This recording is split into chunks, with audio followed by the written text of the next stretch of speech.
og velkommen til McDonald's. Skal jeg tage imod din bestilling? Ja, jeg skal have en Big Mac. Skal det være som en menu? Nej, jeg skal bare have en Big Mac burger. Skal det være en stor menu? Nej. Jeg skal bare have en burger. Hvad skal du have drik til? Hallo, hører du efter, hvad jeg siger? Jeg skal bare have en burger.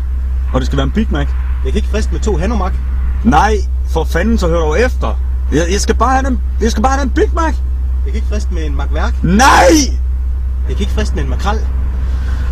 Hey, nu holder du kraftedeme op med det pis der. Jeg skal fandme kun have den burger. Jeg skal hverken have det ene eller andet til. Kan du fatte det? Jeg kan ikke friste med 2 McLaren. Nej! Jeg skal ikke have noget af dit lort. Jeg skal bare have den røgne pisse Big Mac. Så fat det dog. Jeg kan ikke friste med en MacGyver. Nej! Ikke mere for helvede. Så stop det dog! Jeg skal bare have en burger! Jeg kan vel ikke friste med en McLeod.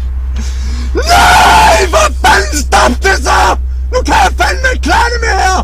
Jeg skal bare have en pissburger nu! Jeg kan vel ikke friste med en Macintosh. Nej, nu giver jeg kraftedeme ikke det lort her mere. Nu kører jeg fandme, så kan du bare holde dit pis. Kan du fatte det? Fucking gamle møgspande, så kører jeg, mand! Du skal da ikke gå i stå nu! For helvede, mand! Hvis ikke du holder kæft derinde, så plukker jeg dig! Jeg kan ikke lige nå at friste med en macaroni. Hold så kæft! Jeg skal have en burger! Jeg skal væk! Jeg skal væk nu! Jeg kan ikke friste med en markræser. Ja, nu er det kraftedeme nok. Nu skal jeg satan hjemme give dig igen, skal jeg! Jeg kan ikke lige nå at friste med en macaroni. Svin! Tag den her! Fuck den! Fald! Jeg kan ikke friste med en Makedonien. Ah!